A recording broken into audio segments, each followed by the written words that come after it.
The pencil shook in Hauptmann Friedrich Weber's hand as he tried to sketch what remained of observation post 7. Through the scissor periscope, he could see only a smoking crater where the reinforced concrete structure had stood 20 minutes earlier. The bunker had been rated to withstand direct hits from 210mm shells. Organization TOT engineers had personally certified its construction in 1943. 32 men of the 7th Army's 915th Grenadier Regiment had occupied that position since September of 1944.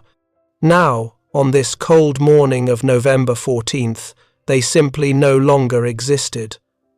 Weber pressed his eye closer to the periscope, scanning the distant tree line across the Meurthe River Valley. Nothing.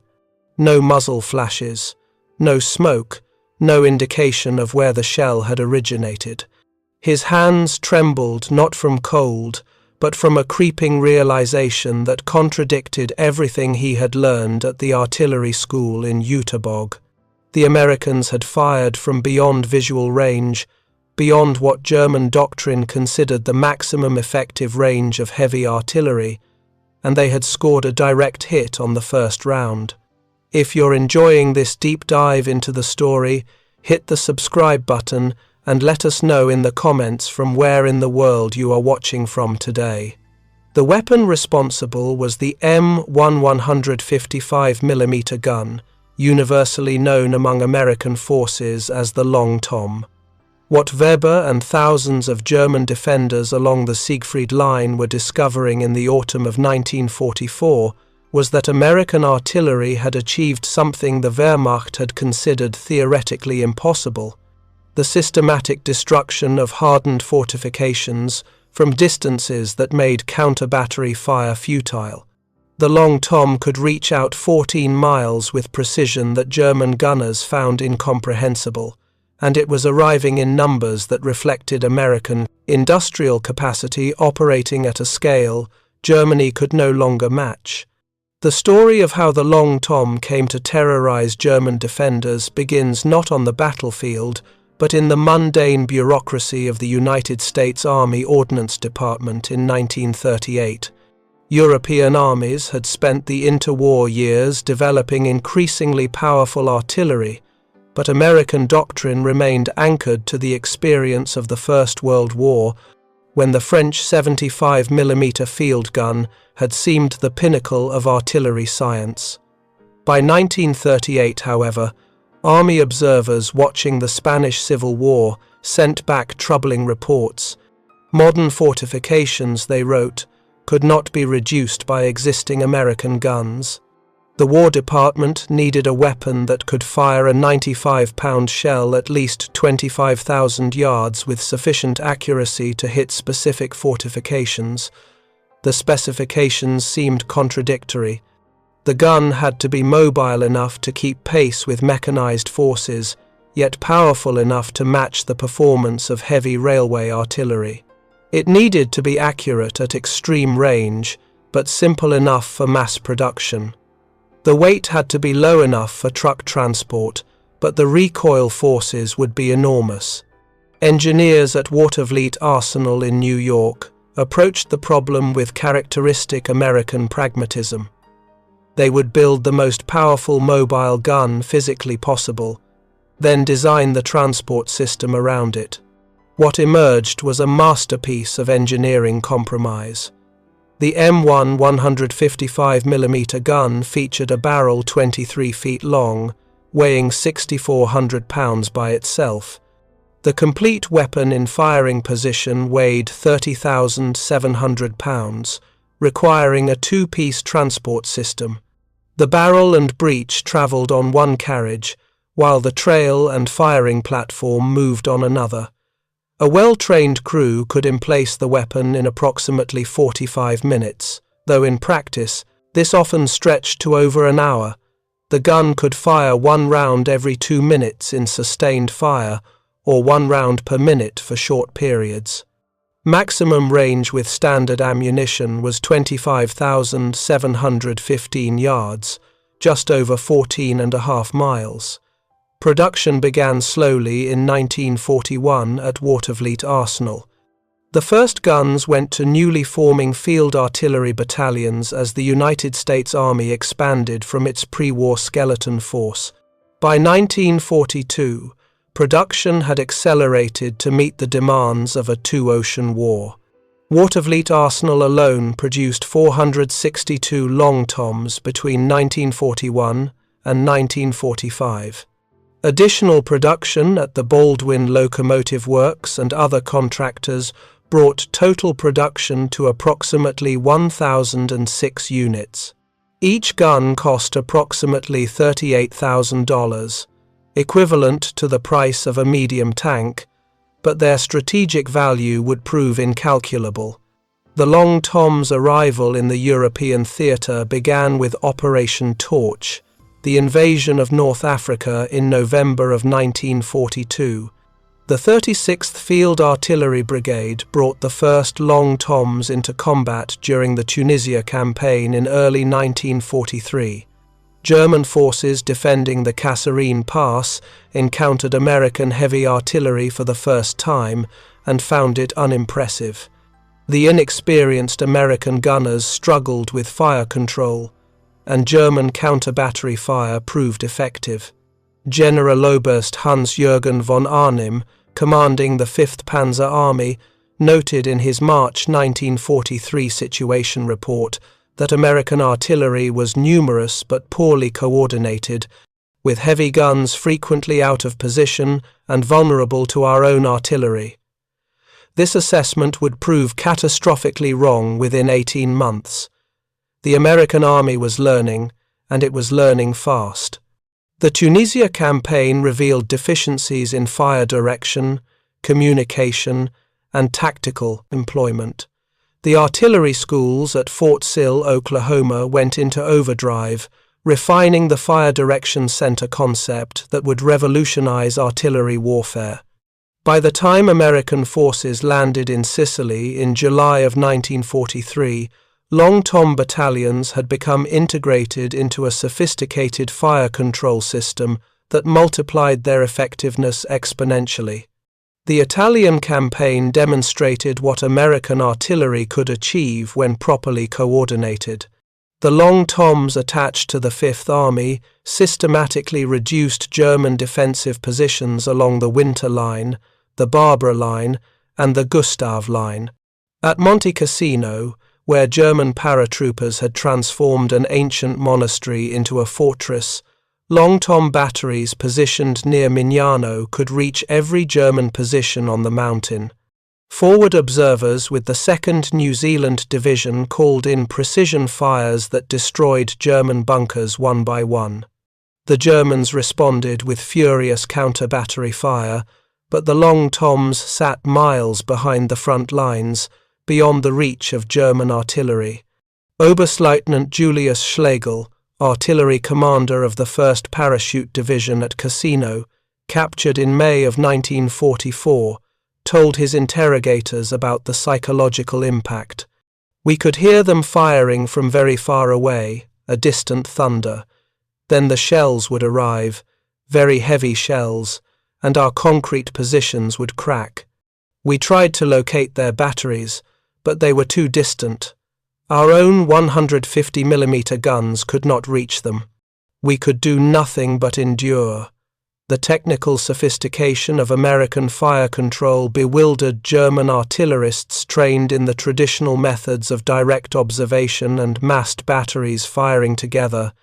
The American system used a completely different philosophy. Forward observers, often positioned with frontline infantry or in light aircraft, would identify targets and radio coordinates to a fire direction center. The FDC, staffed by soldiers trained in trigonometry and ballistics calculations, would compute firing solutions using graphical firing tables, meteorological data, and information about each gun's individual characteristics. Multiple batteries could be coordinated to place shells on a single target simultaneously, even when firing from different positions miles apart. This time-on-target technique could drop dozens of shells on a German position within seconds, giving defenders no warning and no time to take cover. The Long Tom's accuracy at extreme range came from multiple factors working together. The barrel's length provided exceptional velocity and a flat trajectory that reduced the effects of wind and air density variations. The American-developed base bleed shells reduced drag, extending range while maintaining accuracy. Each gun was individually calibrated, with its unique ballistic characteristics recorded in detailed firing tables. Ammunition lots were tested, and their performance characteristics documented. Meteorological sections measured temperature, humidity, barometric pressure, and wind conditions at multiple altitudes, feeding this data to the fire direction centers. The result was accuracy that German observers found impossible to credit until they witnessed it personally. Lieutenant Hans Müller, forward observer for the 356th Infantry Division, kept a detailed diary throughout the Italian campaign. His entry for April 19, 1944, described watching an American fire mission. At 08:15, a single American heavy shell struck the company command post in the farmhouse, a direct hit. The building collapsed completely. At 08:17, another shell struck the mortar position behind the ridge, killing 4 men and destroying 2 mortars. At 08:19, a third shell landed directly on the machine gun nest covering the road. Each shot was perfect, as if the Americans could see exactly where we were, but their guns were far beyond our visual range. It is impossible, yet it happened. The ammunition available to Long Tom crews provided versatility that German artillery lacked. The standard high-explosive shell, designated M101, contained 14.5 pounds of TNT and could penetrate 3 feet of reinforced concrete before detonating. The M107 shell carried a proximity fuse, developed in great secrecy, that detonated the shell above ground for maximum fragmentation effect against troops in the open. The M109 smoke shell could blanket entire areas in minutes. Most terrifying to German defenders was the M110 concrete-piercing shell, with a hardened steel nose and delayed fuse designed specifically for bunker destruction. This shell could punch through 5 feet of reinforced concrete, detonating inside the structure to maximize casualties and destruction. American ammunition production matched the gun's technical sophistication. By 1944, American factories were producing 155mm shells at a rate exceeding 200,000 rounds per month. The logistics system delivered this ammunition to forward positions with remarkable efficiency. Each Long Tom battalion in combat could expect to receive 300 to 500 rounds per day when actively engaged, with unlimited supplies available for major offensives. German artillerists, accustomed to severe ammunition shortages, could barely comprehend this abundance. The Normandy invasion in June of 1944 brought Long Toms to France in significant numbers. 12 battalions of 155mm guns supported the initial landings, with more arriving throughout the summer. The bocage terrain of Normandy, with its thick hedgerows and sunken roads, initially limited their effectiveness. Forward observation was difficult, and the close-quarters fighting reduced the advantage of extreme range. But as Allied forces broke out, from the beachhead in late July, the Long Toms came into their own. Operation Cobra, the breakthrough from the Normandy beachhead beginning July 25, 1944, demonstrated the Long Tom's capability to shape the battlefield. The 90th Infantry Division's advance toward Coutances received support from the 337th Field Artillery Battalion, equipped with 12 Long Toms. German forces of the 17th SS Panzer Grenadier Division had fortified the approaches to the town, believing their positions beyond American artillery range. The Long Toms proved them wrong. Firing from positions near Saint-Lô, over 12 miles from the front, they systematically destroyed German strongpoints identified by forward observers in Piper Cubs flying over the battlefield. Hauptsturmführer Otto Baum, commanding a company of the 17th SS, survived the bombardment and later told Allied interrogators, "We thought ourselves safe. Our artillery observers reported no American heavy guns in range. Then the shells began falling, very heavy shells, perfectly accurate. They hit the bunker, the mortar position, the assault gun park. In 20 minutes, our defensive position was destroyed. We did not even know where to return fire." The race across France in August and September of 1944 saw Long Tom battalions moving rapidly behind the advancing infantry. The challenge was no longer firepower but logistics. Each battalion required approximately 10 tons of ammunition daily when actively engaged, plus fuel for the prime movers and generators. The famous Red Ball Express truck convoys prioritized artillery ammunition, but supply lines stretched dangerously thin as Allied forces approached the German border. By September, many Long Tom battalions were rationed to 25 rounds per gun per day, a sharp reduction from the unlimited expenditure of July and August. This ammunition shortage would end spectacularly when Allied supply lines caught up with the front in October of 1944. The siege of the Siegfried Line, where this story began with Hauptmann Weber watching Observation Post 7 disintegrate, would demonstrate what happened when American artillery could fire without restriction. The German West Wall, constructed between 1936 and 1940, represented the most extensive fortification system ever built. It stretched nearly 400 miles from the Netherlands to Switzerland, consisting of over 18,000 bunkers, pillboxes, and fortified positions. Organization taught engineers had designed these structures to withstand the heaviest artillery bombardment. The standard Type 10 bunker featured walls 3 feet thick of reinforced concrete, rated to withstand direct hits from 210mm shells. Command bunkers had walls 8 feet thick. The Germans believed these fortifications would delay any Allied offensive for months, buying time for new weapons and potentially splitting the Allied coalition. They had not reckoned with the scale of American artillery support. By October of 1944, the United States 1st and 9th Armies deployed over 300 Long Toms along the German border, supported by unlimited ammunition and sophisticated fire control. What followed was not a battle but systematic demolition.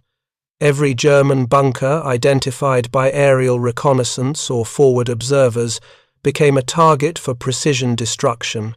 The Long Toms would fire from positions miles behind the front, beyond German artillery range, dropping shells with methodical accuracy until the target ceased to exist.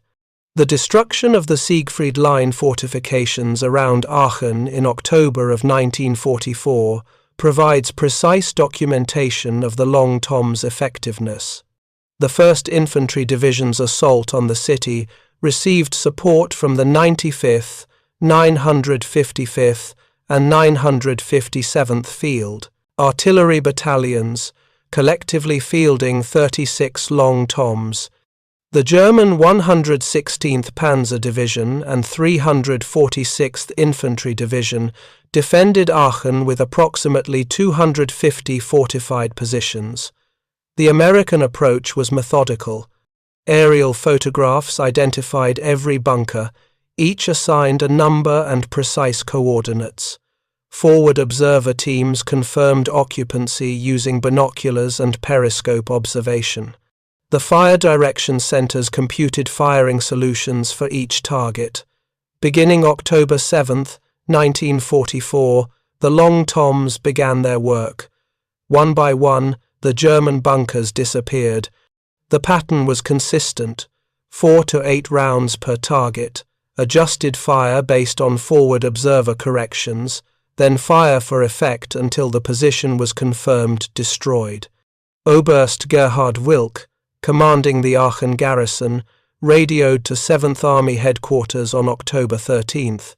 Enemy artillery of unimaginable power, destroying fortifications systematically. West Wall positions rated impervious to artillery fire collapsing from precision bombardment beyond our artillery range. Request immediate air support against enemy heavy guns. No air support came. The Luftwaffe no longer controlled German skies, and Allied fighter bombers made any daylight movement suicidal. The statistics from Aachen's siege tell the story of systematic destruction. Between October 7th and October 21st, American Long Toms fired approximately 11,400 rounds at Aachen's fortifications. Of 250 identified bunkers and strongpoints, 218 were completely destroyed, 27 were damaged beyond use, and only 5 survived intact, their garrisons surrendering immediately when American infantry approached. The average expenditure was 46 rounds per destroyed bunker, a number that reflected the learning curve as American gunners refined their techniques. The psychological impact on German defenders exceeded the physical destruction. Soldiers who had believed themselves safe in reinforced concrete bunkers discovered that no fortification could protect them from American artillery. The West Wall, which had cost billions of Reichsmarks and millions of labor hours to construct, was being systematically erased by guns firing from beyond visual range.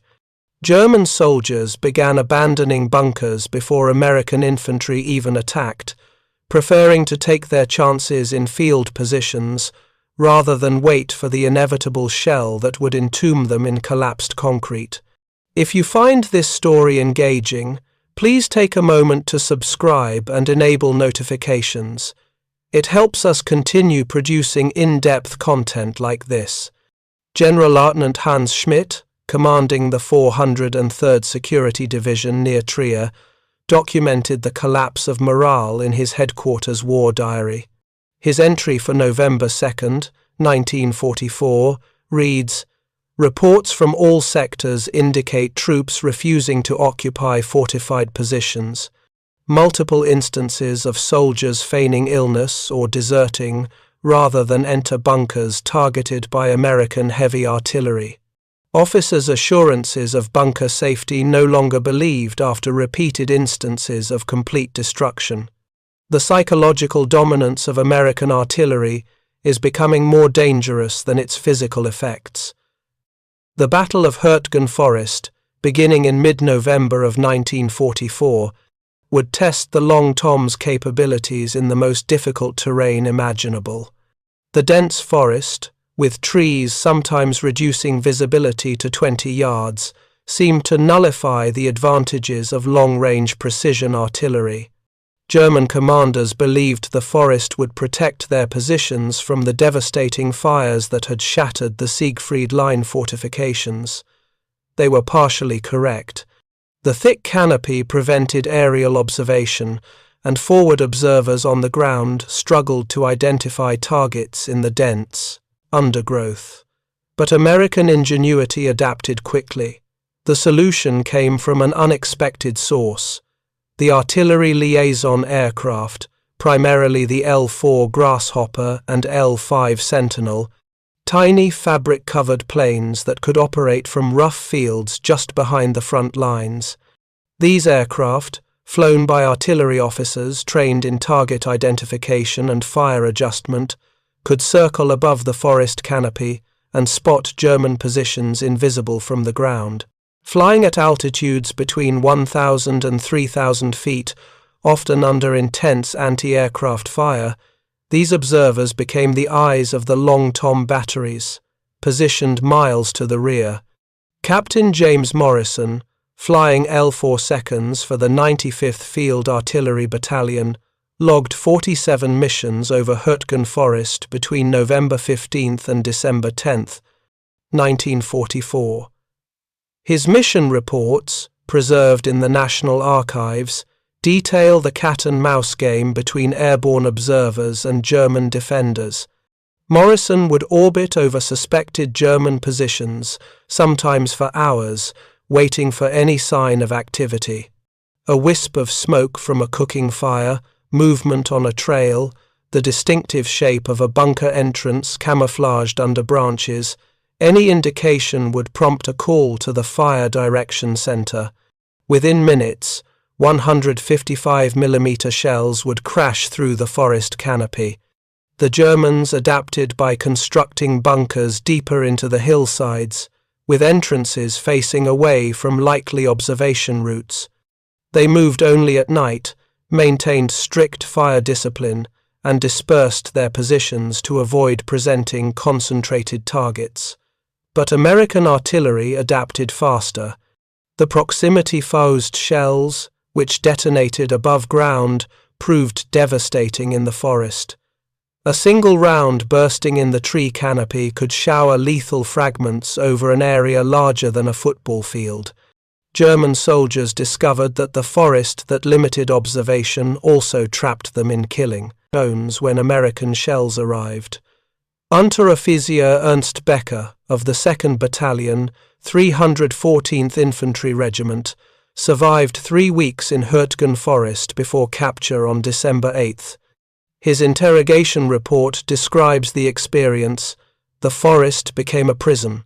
We could not see the Americans, but their aircraft saw us. Every movement brought shells. The heavy shells, the 155mm, would explode in the trees above us. The fragments came down like steel rain. Men died in their foxholes from fragments falling vertically. We could not dig deep enough to protect ourselves.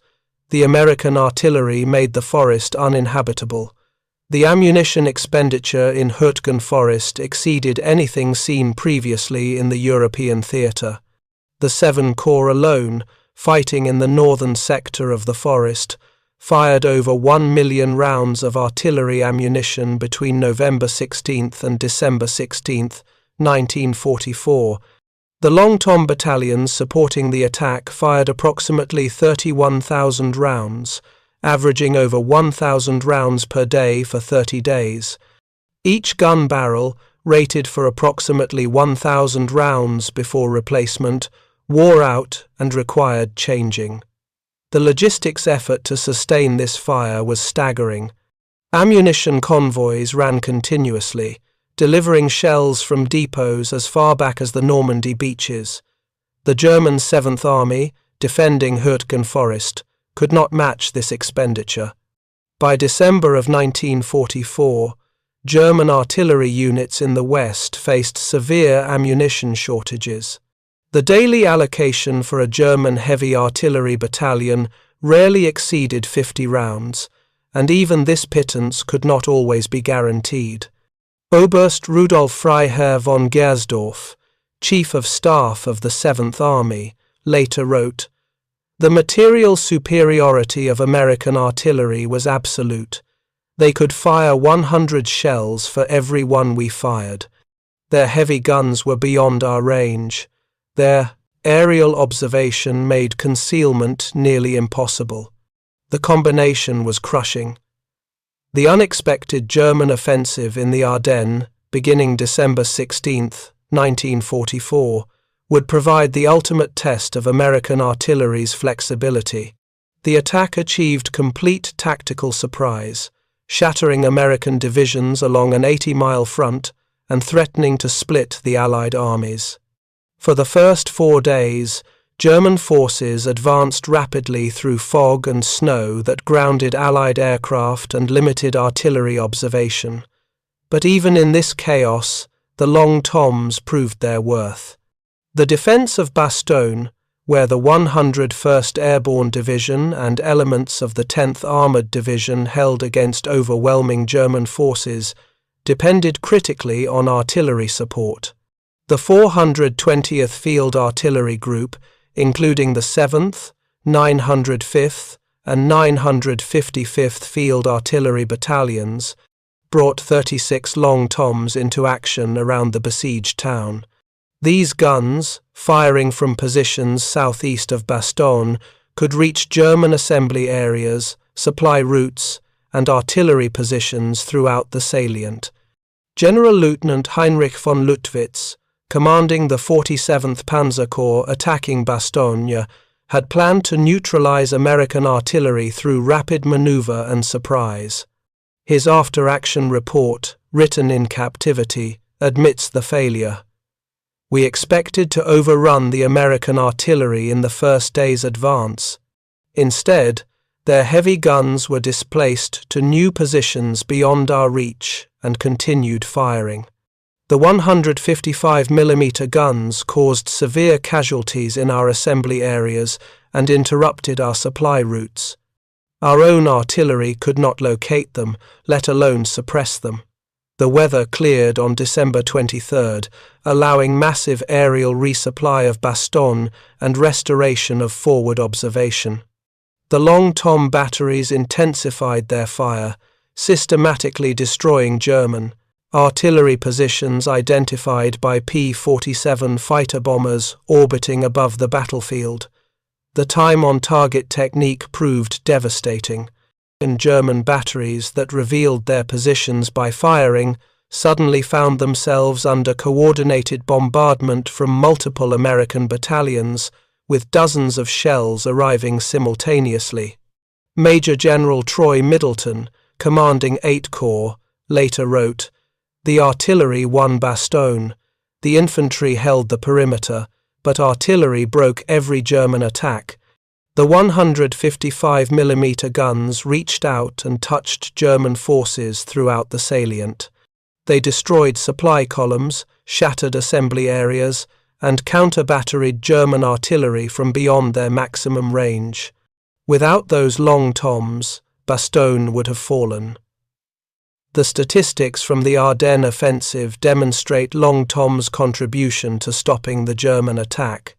Between December 16, 1944, and January 25, 1945, American Long Tom battalions in the Ardennes fired approximately 173,000 rounds.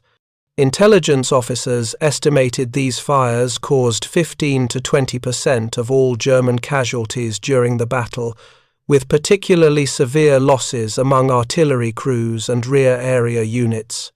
The psychological effect was perhaps more significant. German soldiers, who had begun the offensive with high morale, believing in one final chance for victory, discovered that even in their moment of surprise and initiative, American artillery dominated the battlefield. The crossing of the Rhine in March of 1945 brought Long Toms to their final major employment in Europe.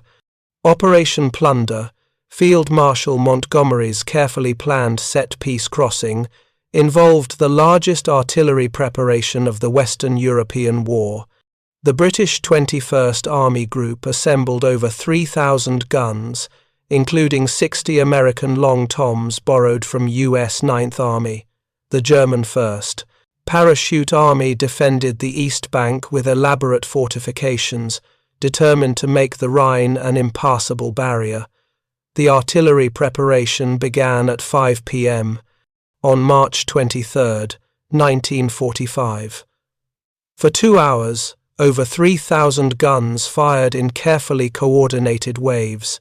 The Long Toms engaged identified bunkers and strong points along the east bank, firing from positions west of the Rhine at ranges exceeding 12 miles.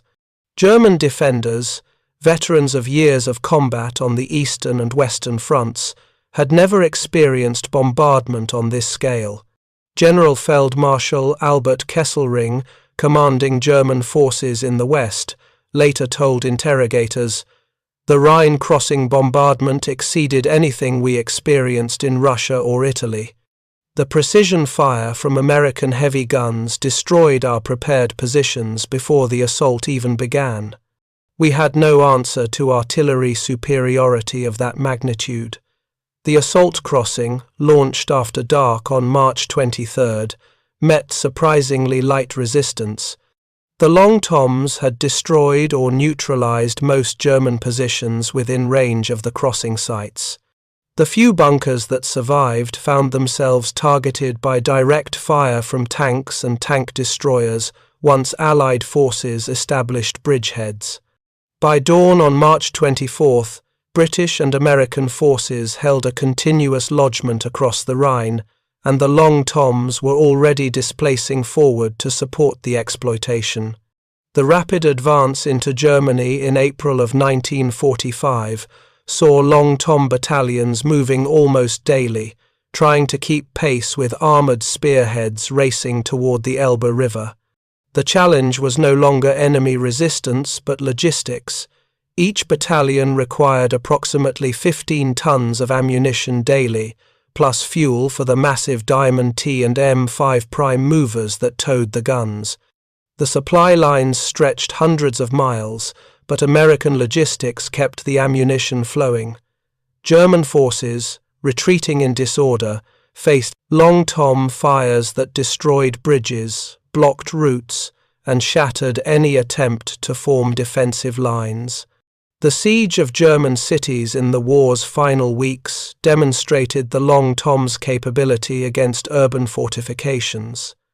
The fanatical SS defenders of Nuremberg, ordered by Hitler to hold the city to the last man, found themselves facing systematic destruction from American artillery. The 45th Infantry Division's assault on the medieval city received support from 3 Long Tom battalions.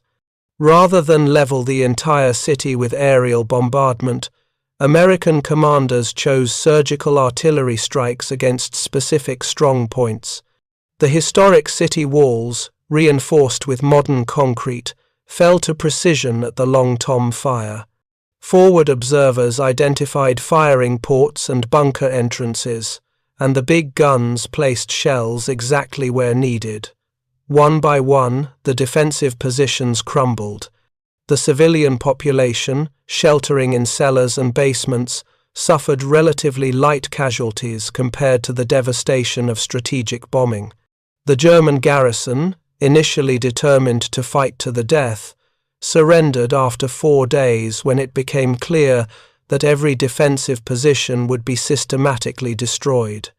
Oberst Hans Meyer, commanding the defense of Nuremberg's southern sector, surrendered on April 20, 1945.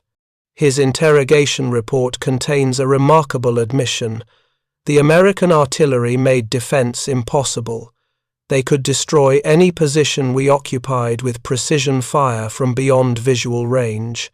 Our own artillery was gone, our ammunition exhausted. We faced a choice between annihilation and surrender. I chose to save my men's lives. Germany's surrender on May 8, 1945, ended Long Tom's combat employment in Europe. The final statistics compiled by the U.S. Army Ordnance Department tell the story of a weapon that fundamentally changed artillery warfare. American Long Tom battalions in the European theatre fired approximately 1,200,000 rounds between June 1944 and May 1945. Intelligence estimates credited these fires with destroying over 4,000 bunkers and fortified positions, accounting for approximately 30,000 to 40,000 German casualties. More significantly, the psychological impact broke the will of defenders who discovered that no fortification could protect them from American artillery. The technical lessons learned from Long Tom employment influenced post-war artillery development worldwide. The Soviet Union, given access to captured German reports on American artillery, developed their own long-range systems based on similar principles. The emphasis on mobility, range, and precision fire control became standard for Cold War artillery.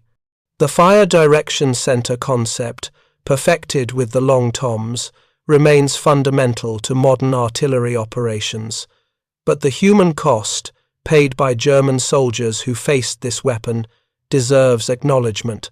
Thousands of young men, conscripted into service they did not choose, died in collapsed bunkers and shattered strongpoints. The long tom killed efficiently and from great distance, giving its victims little warning and less chance of survival. A bunker struck by a direct hit from a 95-pound shell typically left no survivors. The concrete that was supposed to protect became a tomb, crushing occupants under tons of collapsed material. The survivors carried psychological scars. Dr. Wilhelm Hoffmann, treating German veterans in Hamburg throughout the 1950s, identified what he called bunker syndrome, a complex of symptoms including acute anxiety when in enclosed spaces, hypervigilance to vibrations and distant sounds, and recurring nightmares of being buried alive. His research suggested that soldiers who experienced long-tom bombardment while in bunkers suffered higher rates of long-term psychological trauma than those wounded in open combat. American veterans of the Long Tom battalions also carried burdens, though of a different character. They had operated weapons of tremendous destructive power, killing enemies they never saw at distances that made the act almost abstract. Some struggled with the impersonal nature of artillery warfare. Staff Sergeant Robert Williams, Section Chief with the 95th Field Artillery Battalion, expressed this ambivalence in a 1987 interview. "We were good at our jobs. We could put a shell through a specific window from 12 miles away, but we never saw what happened when it hit. We never saw the men we killed. Sometimes I wonder if that made it easier or harder." The industrial production that made American artillery supremacy possible represented democratic capitalism operating at peak efficiency. The Watervliet Arsenal, Baldwin Locomotive Works, and dozens of other facilities produced over 1,000 long toms while simultaneously manufacturing thousands of other weapons. The ammunition factories turned out millions of shells monthly. The logistics system delivered these munitions to the front with remarkable reliability. This production came from free workers, paid fair wages, operating without coercion. It contrasted sharply with German war production, increasingly dependent on slave labor and operating under constant Allied bombardment. The Long Tom's success vindicated American military philosophy. Overwhelming material superiority, precisely applied, could substitute for operational brilliance. German generals, products of a military tradition emphasizing maneuver and tactical elegance, struggled against an enemy who solved problems by dropping tons of high explosive with mathematical accuracy. Field Marshal Gerd von Rundstedt, captured at war's end, told his interrogators, "You Americans do not fight like soldiers, you fight like engineers. You calculate the problem, apply overwhelming force at the critical point, and move to the next objective. There is no glory in it, but it is devastatingly effective." The comparison between German and American artillery programs reveals the fundamental difference in how the two nations approached warfare. Germany produced technically sophisticated weapons in small numbers, the massive railway guns, the advanced rocket systems, the precision optical equipment. These weapons were engineering marvels but strategically irrelevant because Germany could not produce them in sufficient quantities. America produced good weapons in overwhelming numbers. The Long Tom was not the world's most powerful gun, nor the most accurate, nor the longest ranged, but America built over 1,000 of them, provided unlimited ammunition, and integrated them into a fire control system that multiplied their effectiveness. The legacy of the Long Tom extended well beyond World War II. The M1 gun remained in U.S. Army service through the Korean War, where it reprised its role, destroying bunkers and fortifications. During the siege of Outpost Harry in June of 1953, Long Toms provided critical support to beleaguered defenders, dropping shells on Chinese assault positions from positions miles to the rear. The gun saw limited service in Vietnam, though its lack of mobility in jungle terrain limited effectiveness. The last Long Toms were finally retired from National Guard service in the early 1970s, replaced by more modern self-propelled systems. Several M1 guns survive as monuments. Fort Sill, Oklahoma, home of the U.S. Army Field Artillery School, displays serial number 47, which fired the first Long Tom round in combat during the Tunisia campaign. The Aberdeen Proving Ground in Maryland preserves number 112, used for ballistics testing throughout the war. These silent weapons stand as testament to American industrial capacity and the soldiers who served them. The German soldiers who faced the Long Tom carried their memories until death.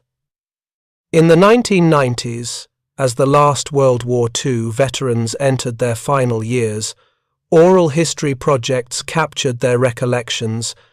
A consistent theme emerged: the terror of facing an enemy who could kill from beyond visual range, the helplessness of watching fortifications disintegrate, the collapse of faith in defensive doctrine. Former Gefreiter Paul Schmidt, who survived the defense of Aachen, spoke for many. "We were told the West Wall was impregnable. We believed in German engineering, in concrete and steel. The American artillery taught us we believed a lie. No wall could protect us from shells falling with mathematical precision. We learned that industrial power, properly applied, defeats any fortification. The shock that German defenders experienced was not merely tactical but philosophical. The Wehrmacht had been trained in a military tradition stretching back to Frederick the Great, emphasizing maneuver, concentrated force at the decisive point, and the moral superiority of the German soldier. American artillery, grinding away at German positions with mechanical efficiency from distances that precluded response, negated this entire tradition. The Americans did not seek glorious battle. They sought systematic destruction of enemy forces using overwhelming material advantage. It worked. The Long Tom's 14-mile reach meant that German defenders could never feel safe.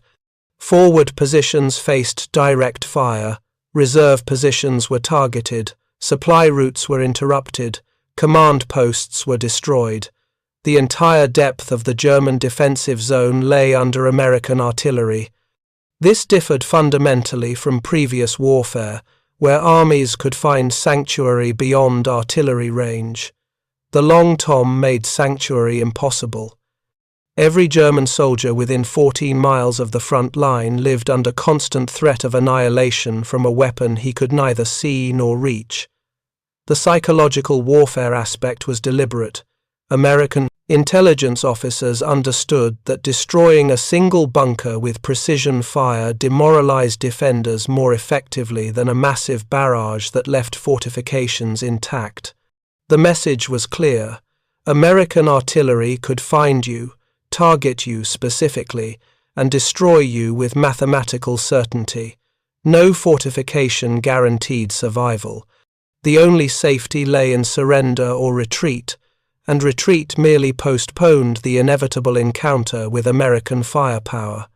The material disparity between American and German forces by late 1944 had become so vast that German soldiers often expressed amazement rather than anger. They had been told by propaganda that Germany possessed superior weapons and technology.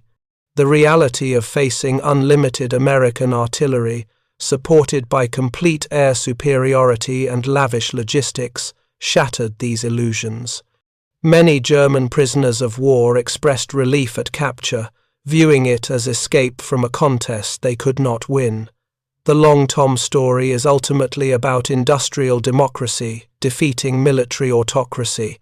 The United States produced over 1,000 of these guns, millions of shells, trained thousands of skilled artillerists, and delivered everything to the battlefield with reliable efficiency. Germany, with a smaller industrial base increasingly crippled by bombing and blocked from essential resources by naval blockade, could not compete. The technical sophistication of German weapons could not compensate for American quantitative superiority. 1,000 Long Toms, adequately supplied with ammunition and integrated into an effective fire control system, accomplished what Germany's engineering brilliance could not prevent. The final irony is that the Long Tom achieved its effects through fundamentally simple means: a large gun, a heavy shell, accurate fire control, and unlimited ammunition. No revolutionary technology was involved. The gun's design used established principles of artillery engineering. The shells were conventional high explosive. The fire control relied on basic trigonometry and careful measurement. What made the system devastatingly effective was the American ability to produce everything in quantity and deliver it where needed. The Germans possessed the technical knowledge to build similar weapons. They lacked the industrial capacity and resources to do so in meaningful numbers. Thank you for watching. For more detailed historical breakdowns, check out the other videos on your screen now, and don't forget to subscribe. The morning of February 23, 1945. Mount Suribachi rises behind Private First Class Robert Leader as he crouches at the mouth of a volcanic cave on Iwo Jima's northern plateau. He can hear voices inside Japanese soldiers speaking in low, measured tones, not panicking, not preparing to fight, almost conversational, as if they're discussing the weather or their next meal. They sound confident, they sound safe. Leader adjusts the weight of the M2 flamethrower strapped to his back, 68 pounds of metal tanks, rubber hoses, and thickened fuel. His hands are steady on the wand, the discharge gun that looks deceptively simple, like an oversized torch with a pistol grip. He's been trained on this weapon for exactly 4 days before shipping out from San Diego. He's never fired it in combat.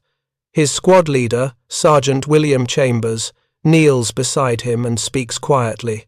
Same as training. Get within range. 5-second burst. Then we move in.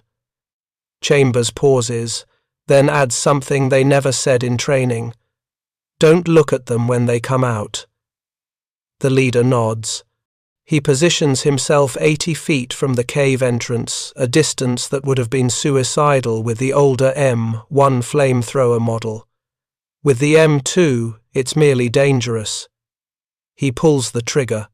What happens in the next 7 seconds will reveal one of the Second World War's most devastating asymmetries, a collision between Japanese confidence in static defense and American innovation in weaponized fire. But to understand the full horror and irony of this moment, we need to step back 3 years to when Japan's military planners made a decision that would seal the fate of thousands of their soldiers. If you're enjoying this deep dive into the story, hit the subscribe button and let us know in the comments from where in the world you are watching from today. The decision was born from defeat. In August of 1943, after catastrophic losses at Guadalcanal, the Imperial Japanese Army's staff officers gathered in Tokyo to reassess their defensive strategy across the Pacific. The numbers were undeniable.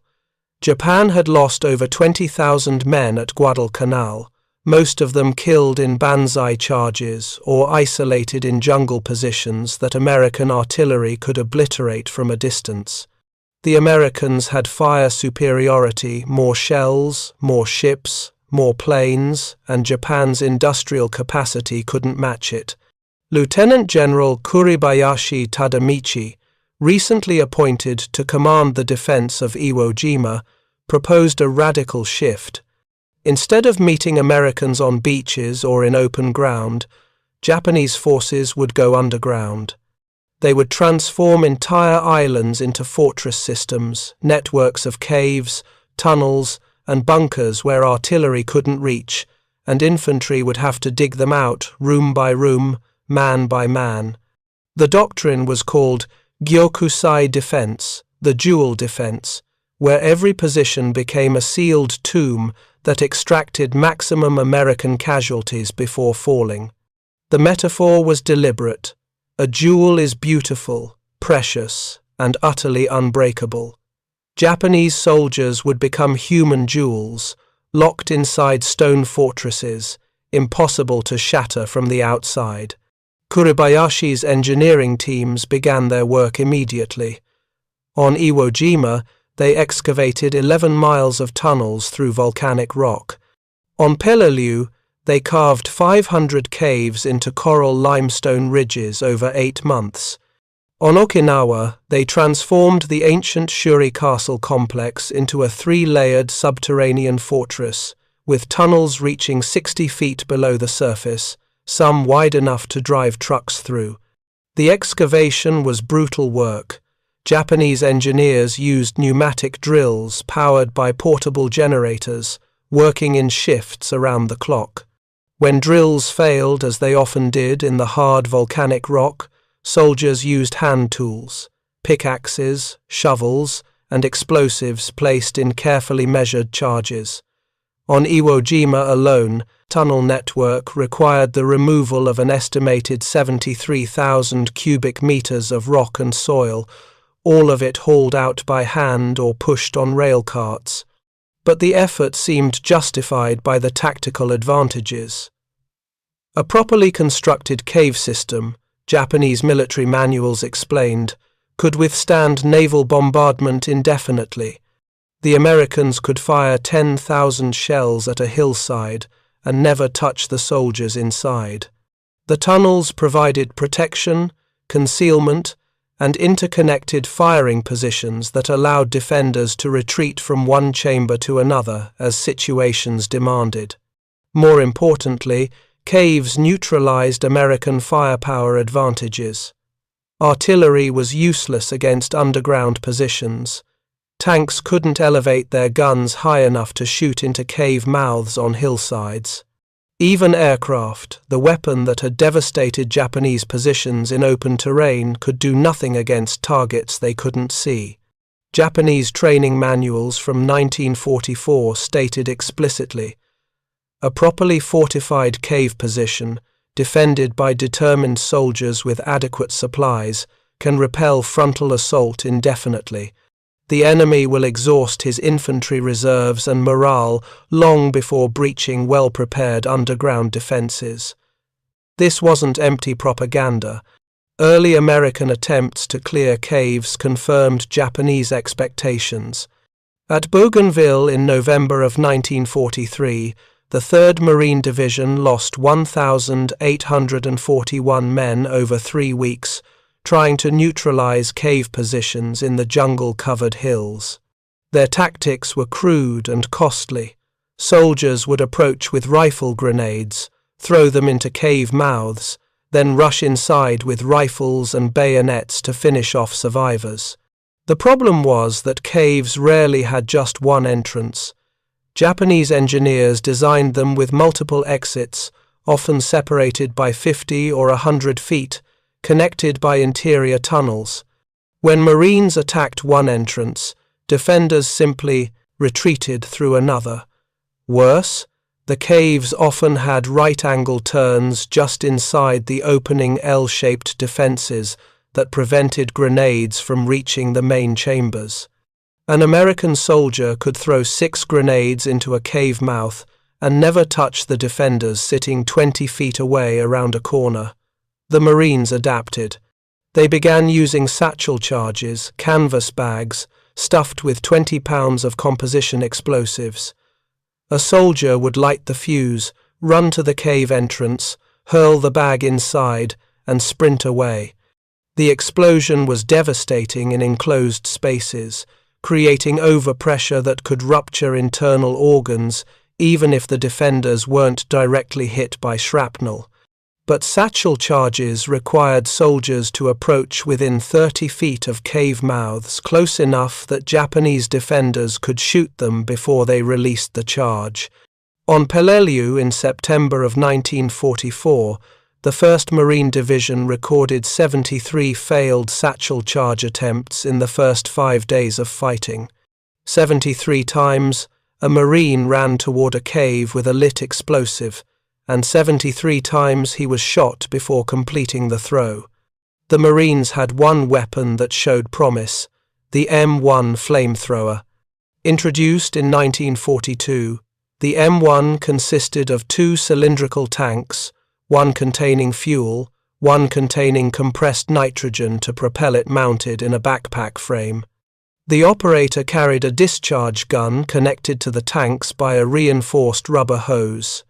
When the trigger was pulled, pressurized nitrogen forced fuel through the hose and out a nozzle, where it was ignited by a small pilot flame. The psychological impact was severe. Japanese soldiers feared flame more than bullets or shrapnel, but the M1 had critical limitations. Its maximum effective range was 75 feet under ideal conditions, windless, flat terrain, and closer to 50 feet in combat.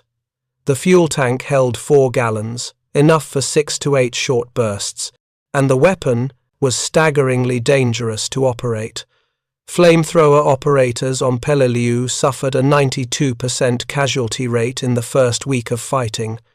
The weapon required the operator to stand fully upright, exposing his entire body to enemy fire. He had to approach within 40 or 50 feet of cave entrances to be effective. And if a bullet punctured the fuel tanks on his back, which happened with horrifying regularity, he became a human torch. Japanese defenders learned to counter the M1 systematically. They positioned riflemen to target flamethrower operators specifically, recognizing them by the distinctive tank silhouette.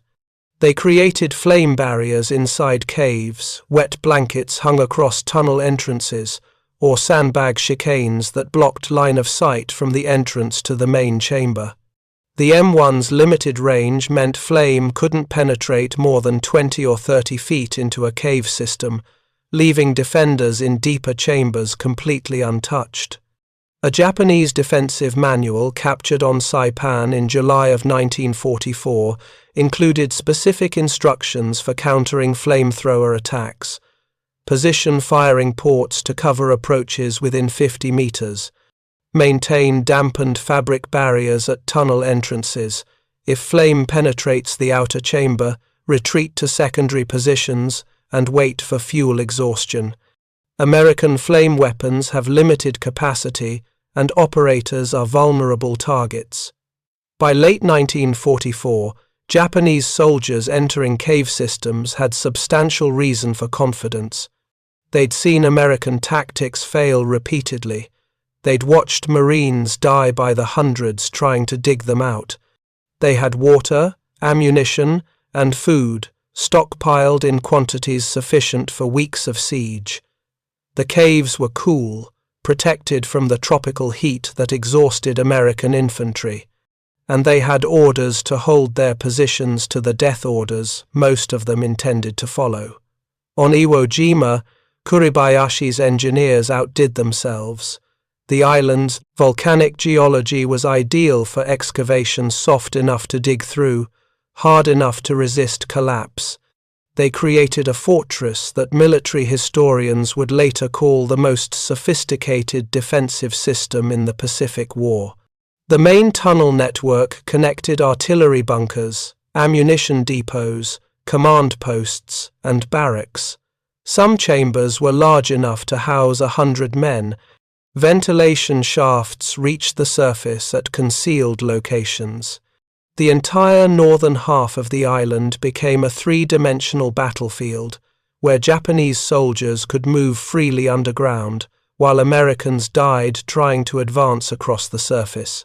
When American intelligence officers reviewed reconnaissance photographs of Iwo Jima in January of 1945, They estimated the island's garrison at 13,000 men. They knew about the cave systems. Aerial photographs showed dark spots on hillsides that suggested tunnel entrances. But they had no accurate count of the tunnel's extent. They didn't know about the interconnected networks. They didn't know about the stockpiles. Most critically, they didn't know that Japanese confidence in these defenses was absolute. Officers told their men that the Americans would bleed themselves white trying to take Iwo Jima, that every cave would become a graveyard for a dozen Marines, that the tunnel systems were impregnable, that the Americans had no weapon that could reach soldiers protected by layers of volcanic rock. This belief was about to collide with a weapon that Japanese military intelligence had failed to account for. A weapon that entered combat service so recently that most Japanese commanders had never seen intelligence reports about it. A weapon that would transform the physics of cave warfare and reveal that Japan's fortress doctrine contained a fatal flaw. The M2 flamethrower arrived in the Pacific Theater in November of 1944. From the outside, it looked nearly identical to the M1, same backpack of configuration, same cylindrical tanks, same discharge wand. But engineers at the Army Chemical Warfare Service had redesigned every critical component. The fuel was different. Instead of straight gasoline, the M2 used a thickened mixture that would later be called napalm, a combination of gasoline and a gelling agent that made the fuel sticky, adhesive, and far more difficult to extinguish. Where gasoline burned in pools and evaporated quickly, napalm clung to surfaces and continued burning for up to 10 minutes. The pressure system was different. The M2 maintained 300 to 350 pounds per square inch throughout the discharge, compared to the M1's 200 psi that dropped rapidly after each burst. This was achieved through a redesigned valve system and improved tank sealing. The nozzle was different. The M2's discharge aperture was wider and included a diffuser that spread the flame stream without sacrificing range. The result was a weapon with fundamentally different performance characteristics. Under optimal conditions, calm wind, level terrain, properly maintained equipment, the M2 could shoot a burning fuel stream out to 300 feet. Even in adverse conditions, it consistently achieved 150 to 200 feet of effective range. But range was only part of the equation. The real innovation was what happened when that thickened, pressurized fuel stream entered an enclosed space. Liquid flame behaves differently than explosives or projectiles. Bullets and shrapnel travel in straight lines, line of sight from weapon to target. Explosives create spherical blast waves that expand outward from the detonation point. But burning liquid flows. It responds to gravity. It pools in depression. It runs downhill. And in the confined geometry of a cave or tunnel, where it has nowhere to dissipate, it creates effects that no Japanese defensive planner had anticipated. When an M2 flamethrower discharged into a cave entrance, the fuel stream didn't just hit the back wall and burn in place. It splashed. Droplets adhered to rock surfaces, to support timbers, to anything they touched.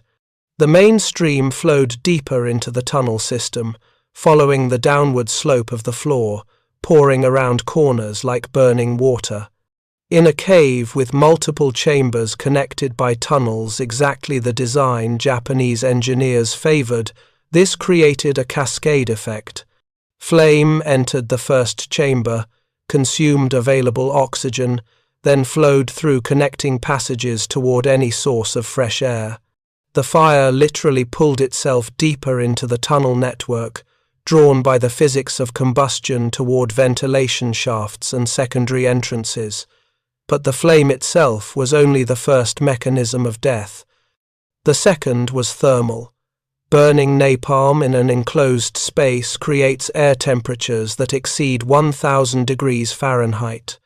At those temperatures, human lungs cannot function. A single breath of superheated air causes catastrophic damage to alveoli, the tiny air sacs where oxygen exchange occurs. Soldiers don't burn to death. They suffocate, unable to extract oxygen even when it's present, their respiratory systems destroyed by thermal trauma. The third mechanism was atmospheric.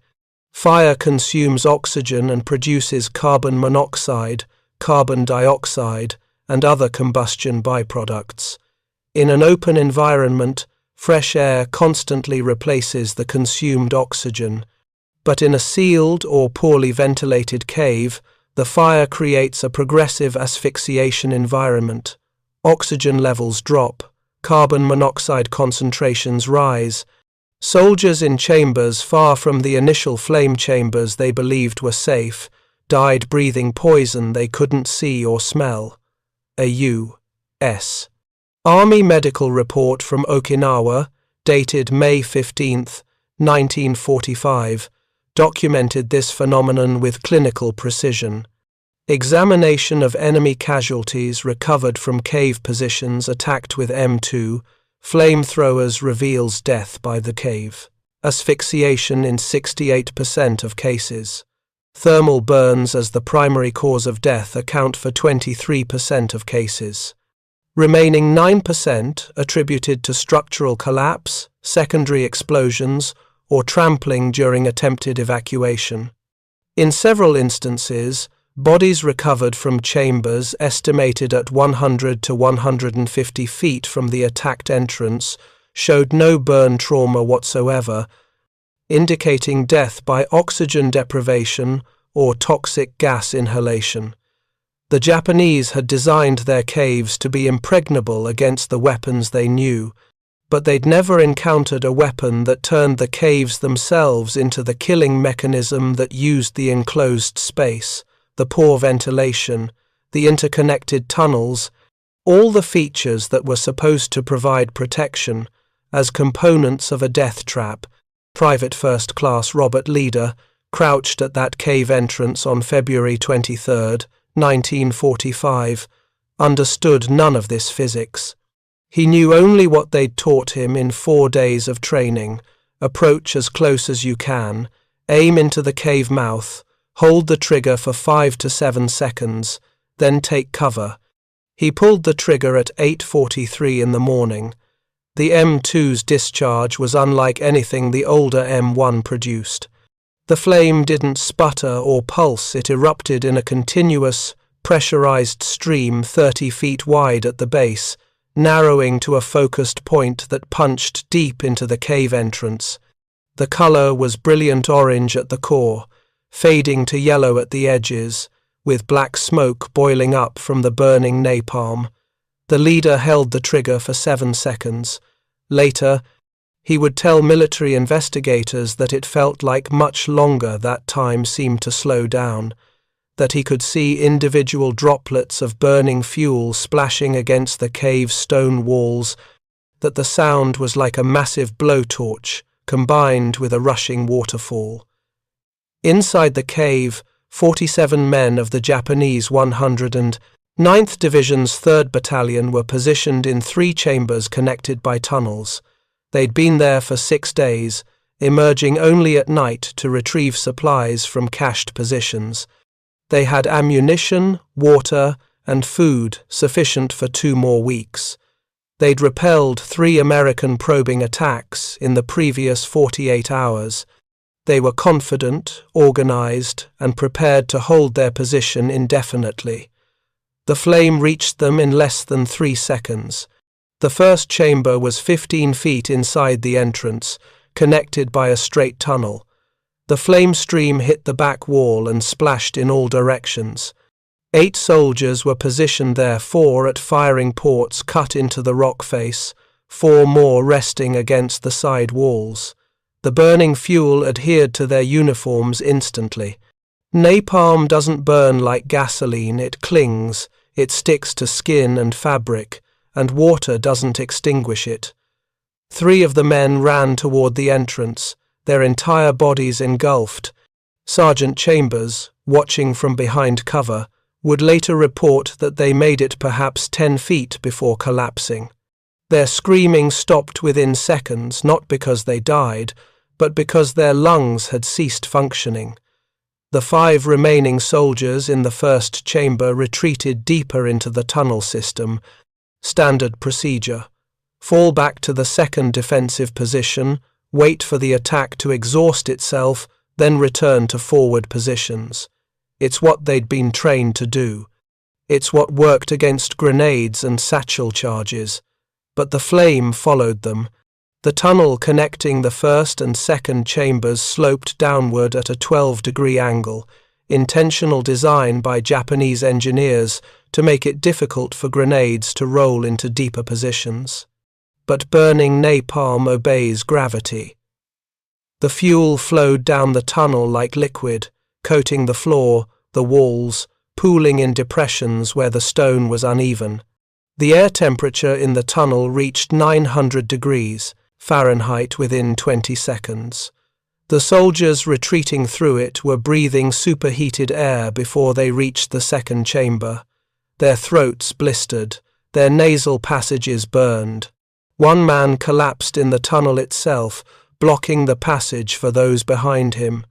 The second chamber was larger, approximately 20 feet by 30 feet, with a ceiling 8 feet high. 23 soldiers were stationed there, including the unit's commanding officer, Captain Yamamoto Kenji. The chamber had been carefully prepared: ammunition boxes stacked along one wall, water containers secured in a corner, sleeping mats rolled and stored.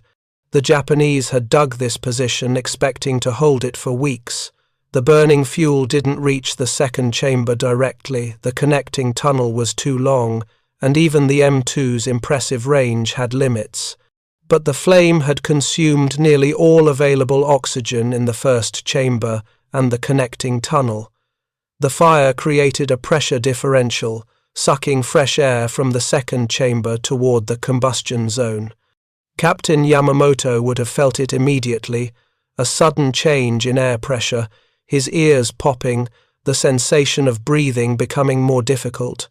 Then the smoke arrived, not the grey smoke of wood fires or the white smoke of paper burning, but thick black smoke laden with carbon monoxide and other toxic compounds. The soldiers in the second chamber had no gas masks. Japanese supply lines had been severed weeks earlier, and protective equipment was prioritized for chemical warfare scenarios that never materialized. They had rifle stocks, ammunition, and determination. They did not have anything to help them breathe. Some tried to cover their faces with cloth shirt sleeves, torn uniform pieces, anything to filter the smoke. It didn't help. The cloth couldn't filter carbon monoxide, couldn't reduce the heat of the air they were inhaling. Within 60 seconds, every man in the second chamber was coughing uncontrollably. Within 90 seconds, some were losing consciousness. The third chamber was the deepest, nearly 180 feet from the entrance, connected to the second chamber by a tunnel that bent sharply to the left. 16 soldiers were positioned there, the unit's reserve force. They heard the screaming from the forward positions. They heard the roar of the flamethrower, a sound unlike anything in their combat experience. And then they heard nothing but a strange rushing noise, like wind in a confined space. The fire never reached them. The smoke never reached them. But the breathable air left their chamber, pulled toward the fire, consuming oxygen in the forward positions. The ventilation shaft that was supposed to provide fresh air, carefully positioned by engineers to vent to the surface 60 feet above, worked in reverse, drawing air out of the deep chamber toward the flame. They died over the course of 3 to 4 minutes. Not burned, not shot.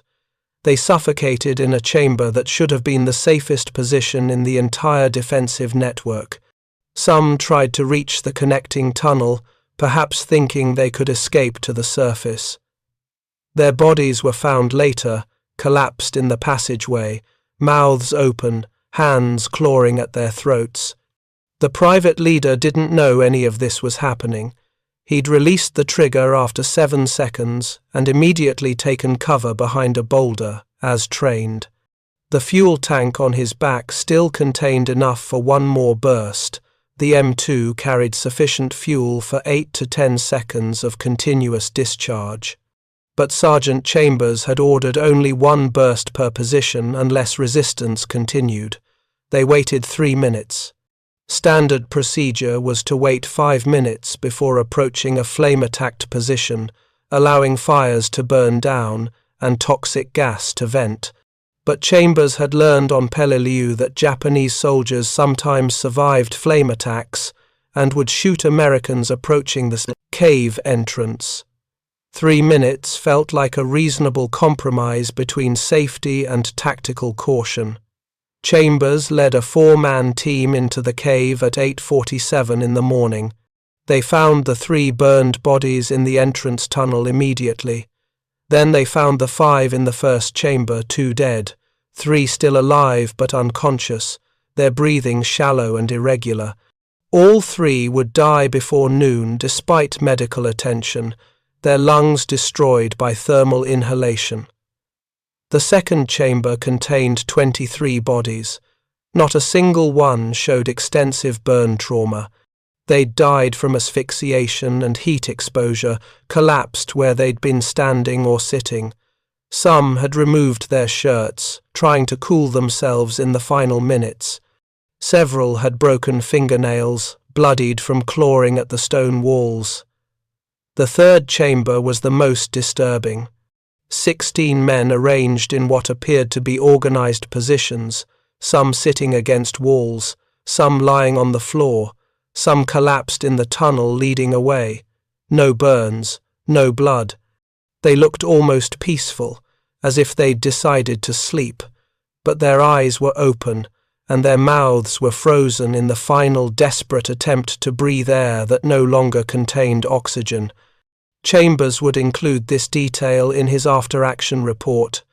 Enemy casualties displayed no apparent understanding of the weapon used against them. Positions in the deepest chamber appeared to be maintained until loss of consciousness, with no evidence of panic or attempted evacuation.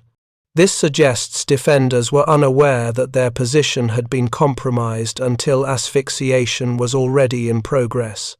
The clearing of Hill 362 continued for 3 more days. The leader's flamethrower team attacked 14 more cave positions during that period.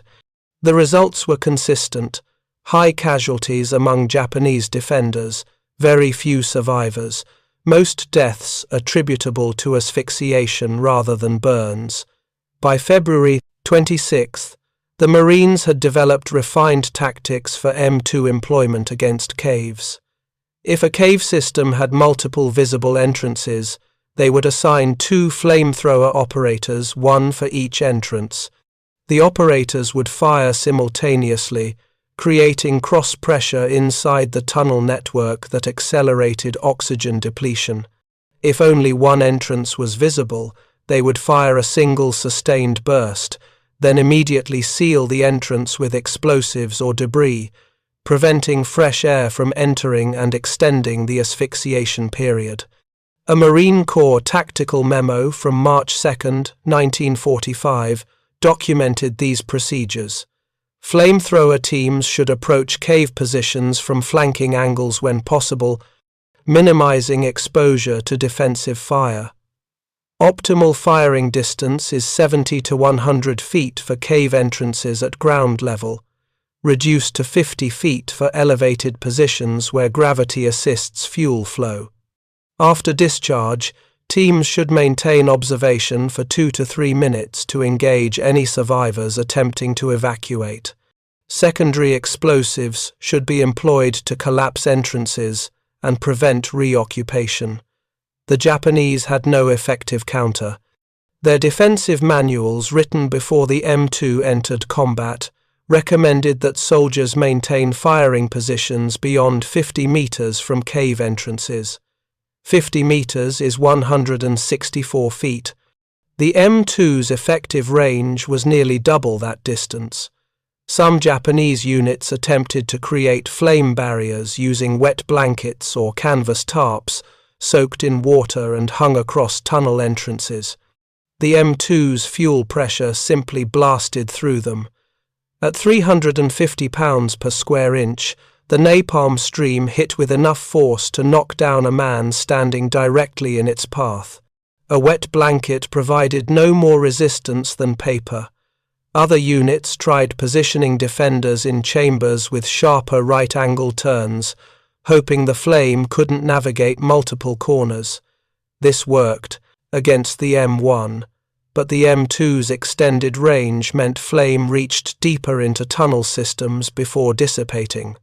And even when flame didn't reach a chamber directly, the atmospheric effects, oxygen depletion, carbon monoxide accumulation, superheated air still propagated through the tunnel network.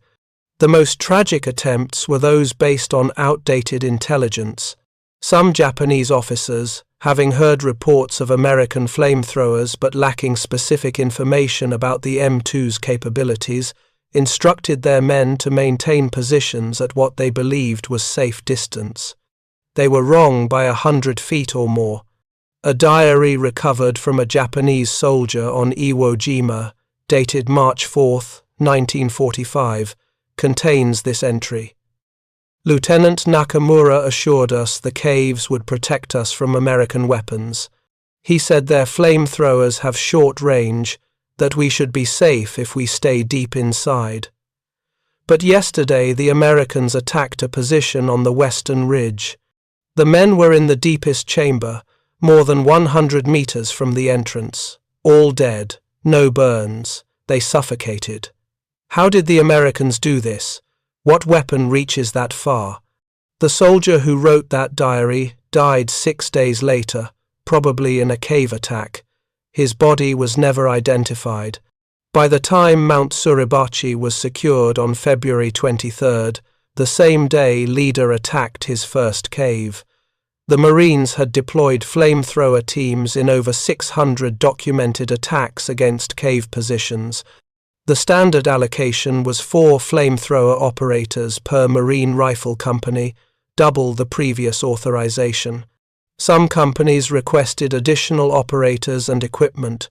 Demand exceeded supply throughout the battle. The logistics were challenging.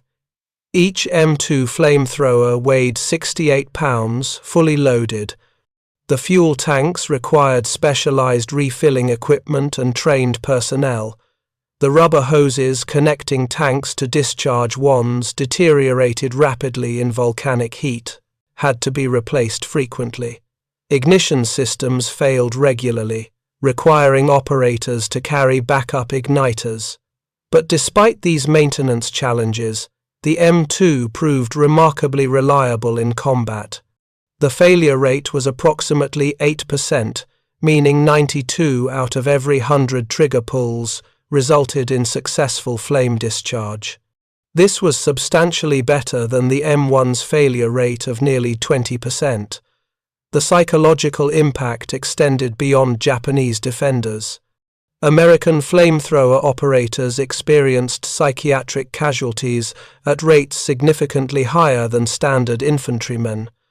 A 1946 U.S. Army Medical Corps study documented that flamethrower operators suffered combat stress reactions at a rate 3.2 times higher than riflemen in equivalent combat exposure. Private Leader was evacuated from Iwo Jima on March 18, 1945, after 23 days of combat. His official medical record lists combat fatigue as the diagnosis. In later interviews, he described recurring nightmares about the sounds of men burning, about the smell which he said was unlike anything else, a combination of burning fuel and something worse that he couldn't articulate without becoming visibly distressed. Of approximately 2,000 Marine flamethrower operators who served in the Pacific from 1944 to 1945, only 731 remained in active service by September 1945. The rest were casualties killed in action, wounded, or psychiatrically discharged. The weapon was devastatingly effective at killing the enemy. It was also devastatingly traumatic to employ. If you find this story engaging, please take a moment to subscribe and enable notifications. It helps us continue producing in-depth content like this. The broader tactical implications became clear as the Iwo Jima campaign progressed. Japanese defensive doctrine, so carefully developed and so extensively implemented, had a fundamental vulnerability that American weapons technology had exploited. The caves that were supposed to provide safety had become death traps. The interconnected tunnel networks that were supposed to allow tactical flexibility had become conduits for flame and toxic gas. The ventilation systems that were supposed to sustain defenders for weeks had become mechanisms for distributing lethal atmosphere throughout the defensive complex. Military historians examining the battle have estimated that flamethrowers, primarily the M2, accounted for approximately 30 to 35% of Japanese combat deaths on Iwo Jima. This percentage is significantly higher than on other Pacific islands, where cave systems were less extensive or where the M2 arrived later in the campaign. On Okinawa, where the battle began on April 1, 1945, American forces had the benefit of lessons learned from Iwo Jima. The 10th Army allocated flamethrower teams to every assault unit from the campaign's start. They'd refined the tactics further: preliminary reconnaissance to identify cave entrances, coordinated attacks using multiple flamethrower operators simultaneously, immediate follow-up with explosives to seal positions. The Japanese defenders on Okinawa had learned as well, but their adaptations were inadequate. Some units attempted to abandon cave positions entirely, preferring to fight from surface fortifications or in open ground. But this exposed them to artillery and air attack, the weapons that caves were supposed to protect against. They'd traded one vulnerability for another, and American firepower superiority meant both options were lethal. Other Japanese units on Okinawa tried to improve cave ventilation, digging additional shafts to the surface or creating cross-ventilation between multiple entrances. This actually made them more vulnerable to flamethrower attacks, as the improved airflow allowed flame and toxic gas to propagate more efficiently through the tunnel networks. A captured Japanese defensive manual from Okinawa, dated May 1945, shows that by that late stage of the war, Japanese military planners still had not developed effective countermeasures for the M2. The manual mentions flamethrowers only briefly, recommending that defenders maintain distance from cave entrances and be prepared to seal tunnels if flame attack occurs. These recommendations were useless against a weapon that could project flame 300 feet and create lethal atmospheric conditions throughout an entire tunnel system. The final irony is that many Japanese soldiers never learned what was killing them. Communication between isolated cave positions was limited or non-existent. Radio equipment often failed underground due to moisture, volcanic interference, or simple lack of maintenance. When Americans attacked a cave position with flamethrowers, there were rarely survivors to report the weapon's capabilities to other units. A staff officer in the Japanese 32nd Army, captured on Okinawa in June 1945, told interrogators, "We heard reports of a powerful flame weapon, but we had no specific information about its range or effects. Our defensive plans assumed that cave positions beyond 50 meters from entrances were safe from direct attack. Many commanders believed this until their positions were destroyed. The asymmetry of information was as devastating as the asymmetry of weapons. Japanese soldiers followed doctrine that was obsolete before they ever entered their defensive positions. They believed in the protection their caves offered because their training and their officers told them the caves were safe. They died bewildered, unable to comprehend why the safest place on the battlefield had become the most dangerous. The human cost of this doctrinal failure is difficult to calculate precisely. Casualty statistics from the Pacific War generally don't distinguish between the causes of death, and many Japanese soldiers killed in cave systems were never recovered or identified. But based on after-action reports, medical analyses, and post-war historical research, military historians estimate that flamethrowers killed between 15 and 20% of all Japanese combat deaths in the Pacific from mid-1944 through August 1945. On islands where cave warfare was the primary defensive strategy, Iwo Jima, Peleliu, portions of Okinawa, that percentage exceeded 30%. In absolute numbers, this translates to approximately 45,000 to 60,000 Japanese soldiers killed by flamethrower attacks during the final year of the war. These numbers represent more than statistics. They represent men who believed they were following sound defensive doctrine, who trusted their engineers and their officers, who did everything their military training demanded, and who died in darkness and confusion, suffocating in positions they'd been told were impregnable. Private First Class Robert Leader survived the war. He returned to the United States in November 1945, received medical discharge in January 1946, and spent the next 40 years avoiding conversations about his combat service. In 1987, he was interviewed by a military historian researching flamethrower operations in the Pacific. The interview transcript is part of the Marine Corps Historical Division's oral history collection. Asked what he remembered most about using the M2 flamethrower, Leader paused for nearly 30 seconds before answering, the surprise on their faces. When we'd go into the caves after, the ones who weren't burned, they looked surprised, like they couldn't understand what happened to them. They were in the deepest parts of the cave, where they thought they were safe, and they just suffocated. And I think about that. They did everything right, according to their training. They followed their orders. They stayed in their positions. And it killed them. The leader died in 1993. His obituary in the San Diego Union Tribune made no mention of his combat service. The M2 flamethrower remained in United States military service through the Korean War and into Vietnam. Its use declined as tunnel warfare tactics evolved and as international pressure mounted regarding incendiary weapons.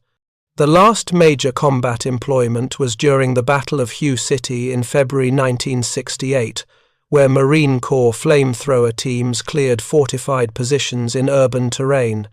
By 1978, the flamethrower was officially retired from the American military arsenal. The equipment was either destroyed or transferred to museums. The tactics and doctrine developed for cave warfare in the Pacific became historical curiosities, studied by military historians but no longer taught to active duty personnel. The legacy remains in other forms. Modern thermobaric weapons, so-called fuel-air explosives, operate on similar principles as flamethrower attacks on caves. They consume oxygen, create overpressure, and generate toxic atmospheric conditions in enclosed spaces. The physics that made the M2 so effective against Japanese cave systems still applies in contemporary military operations. But the specific historical moment when Japanese confidence in underground fortifications collided with American innovation in weaponized fire remains unique. It was a convergence of doctrine, technology, and circumstance that produced one of the Second World War's most one-sided tactical advantages. The Japanese soldiers who died in those caves were not cowards or incompetents. They were following the best defensive doctrine their military could devise under impossible circumstances. They were trying to leverage terrain and engineering to compensate for industrial and firepower disadvantages that were fundamentally insurmountable. They believed in air fortifications because belief was all they had left. The American soldiers who killed them with flamethrowers were not monsters or sadists. They were using the most effective weapon available to clear positions that would otherwise have cost hundreds or thousands more lives on both sides. Many of them suffered psychological trauma that lasted decades. Some never recovered. War creates these moral and tactical complexities, situations where effective tactics cause disproportionate suffering, where innovation in killing technology saves lives on one side while devastating the other, where the distance between security and death can be measured in feet and seconds. There's a photograph, rarely published, taken on Iwo Jima on March 2, 1945. It shows a Marine flamethrower operator standing at a cave entrance. The flame is in mid-discharge, a brilliant orange stream arcing into darkness. In the foreground, partially visible, is a Japanese helmet lying in volcanic ash, empty. The soldier who wore it is somewhere inside that cave system, dead from a weapon he probably never saw, defending a position he'd been told was impregnable. The photograph captures nothing of the sound, the roar of pressurized fuel igniting, the screaming that followed. Nothing of the smell burning napalm mixed with other things that don't need description. Nothing of what happened in the minutes after the shutter closed, when Marines entered the cave and found the bodies arranged in positions that suggested confusion rather than fear, surprise rather than panic. Just a moment frozen in time, flame entering darkness, a helmet in ash, and the visual evidence of a tactical asymmetry that thousands of men died to reveal. The lesson isn't about the superiority of American weapons or the failure of Japanese tactics. The lesson is about the fragility of doctrine when confronted with unanticipated innovation, about the gap between what soldiers are told will protect them and what actually can, about how belief in defensive systems, no matter how carefully engineered or extensively prepared, becomes meaningless when the enemy develops capabilities that those systems never accounted for. Japanese military planners in 1943 made rational decisions based on available information and battlefield experience. They invested enormous resources in creating defensive systems that had proven effective against existing American weapons. They trained their soldiers in doctrine that emphasized discipline, determination, and trust in prepared positions. What they couldn't account for was a weapon system that wouldn't enter combat service for another year, a weapon that transformed the physics of enclosed spaces from protective advantage to lethal trap. By the time they understood what they were facing, tens of thousands of their soldiers were already dead or committed to defensive positions that had become indefensible. The fortress doctrine that was supposed to save lives and extract maximum cost from American attackers had achieved the opposite.